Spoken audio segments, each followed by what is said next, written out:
Hi everyone, my name is Kaz. It is the final day of the Buy New Bibliothon, and today's challenge is Whose Line Is It Anyway? Or more specifically, it's to reenact first sentences from books. Red from Little Red Reader and I have decided to collaborate on this and make it more of a game. We're going to make a little bit of a challenge out of this, and essentially we're going to be playing first sentence charades. The main idea is Red and I have both chosen 5 books and we're going to reenact the first sentences from them. The other person has to try and guess which book it is, and they get a point if they guess the book, and a bonus point if they manage to guess or recite the first line. Now, we're not going to be super strict here. If we don't get it word for word, but we get the general idea or the majority of the sentence, we'll offer the bonus point. But if you guys want to do this and you want to be really strict with yourself, maybe you could do a bonus point for getting it like word for word. We also gave ourselves a couple of ground rules. So if the first sentence isn't really enough or it's a little too difficult alone to reenact, we did allow ourselves the opportunity to include a few more sentences. Obviously, the books that we could choose from had to be books that we'd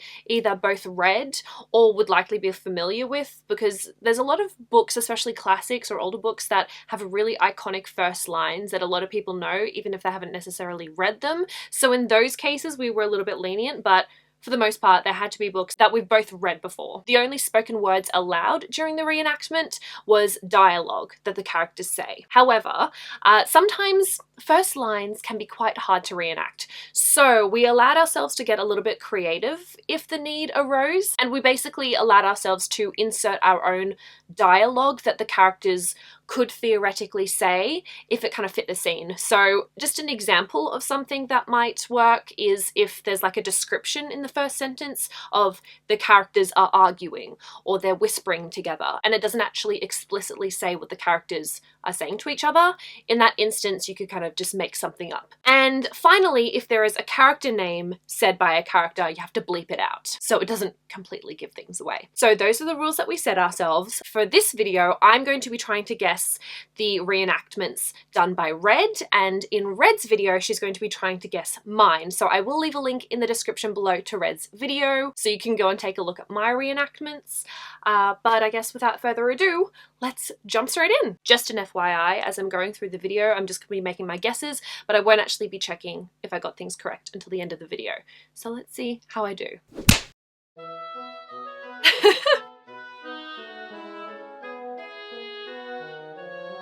I think I know what this is. I love the mustache. That is great.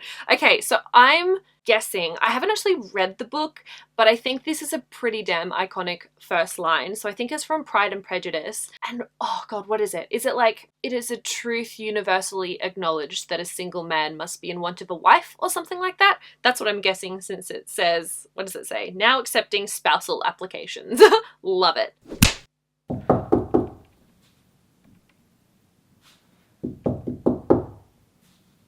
Are you gonna let me in?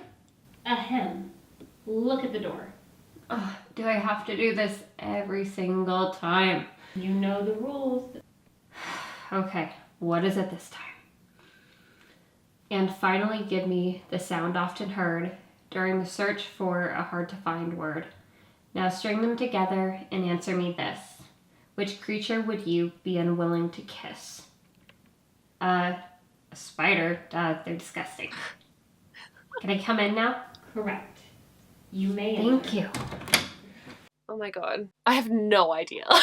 I'm literally drawing a complete blank. I'm not sure if that dialogue is something that I've read before or if it's like creative liberty with illustrating the scene. I don't know. That's really hard.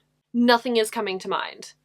I have absolutely no idea. Maybe I'll come back to that because I haven't a clue. Okay, next one, round 3.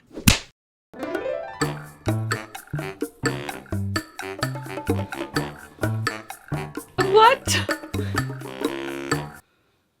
I'm in such a pickle.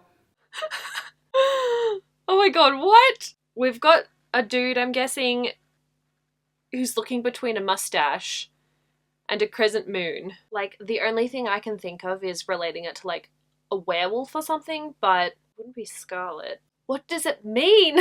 I just don't understand the relationship between the two. I honestly don't think this is actually right, but I'm just gonna say Scarlet by Marissa Meyer, because we have wolf in that. But I can't remember if the book actually starts out with wolf or it starts out with Scarlet.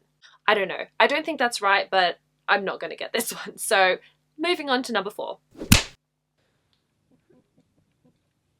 Oh. Okay, I think this is Cinder. She's like unscrewing something in her ankle. There.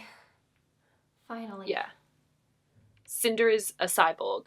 So I'm pretty certain that is Cinder. I can't remember the first line though. Is it something about she's unscrewing something out of her ankle? I don't know. I honestly don't know. Let's move on to number 5.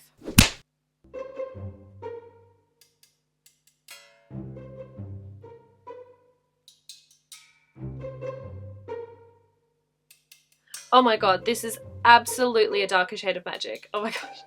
This is so cool. This is really smart. So she's managed to whip up this really cool way of like having on a jacket, then taking it off and like turning it inside out and having on a new jacket. And it's a different jacket.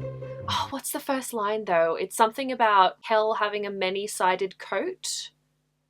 Kel owned a coat with many sides? That doesn't sound right. Kel owned a many-sided coat?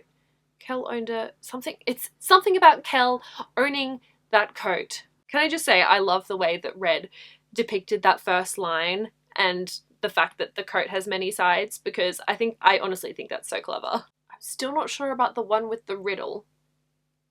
The whole thing is a bit of a riddle and I can't figure it out. Oh my god. Okay.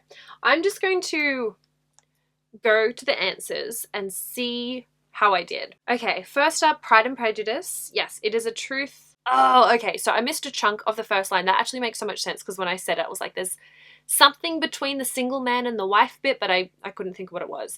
But the first line is, it is a truth universally acknowledged that a single man in possession of a good fortune must be in want of a wife. So I got like 2/3 of it. Number 2, oh, Harry Potter and the Goblet of Fire. The villagers of Little Hangleton still called it the Riddle House, even though it'd been many years since the Riddle family lived there. Okay, I see what Red did there. She made it a riddle house. Like someone had to answer a riddle to get in. That's really clever. I'm sad I didn't get that.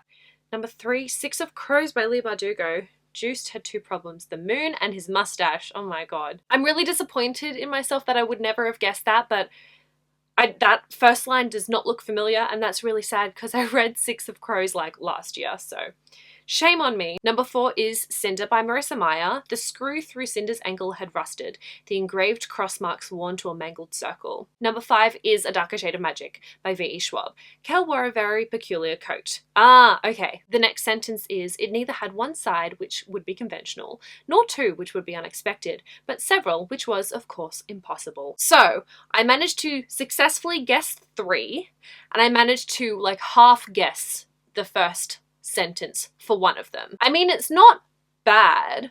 I got a majority of the books, but it was still really fun. And I think Red did such a great job with the reenactments as well. I just love the creativity, the way that she did the coat. And honestly, the moon and the mustache was really funny. How she's like, I'm in a pickle. Anyway, that was a good time. I had a lot of fun doing that. Not only doing the reenactments and filming that, but also guessing Red's ones as well. I hope you guys enjoyed watching this video as well, and if you would like to see which first sentences I reenacted, and if you'd like to know how Red did with the guesses, then I'll leave a link to that video in the description below. Definitely go check that out. But that's all that I have for this video. Thank you so much for watching. I hope you guys enjoyed it, and I'll see you very soon in a new video, but until then, I will talk to you in the comments. Bye!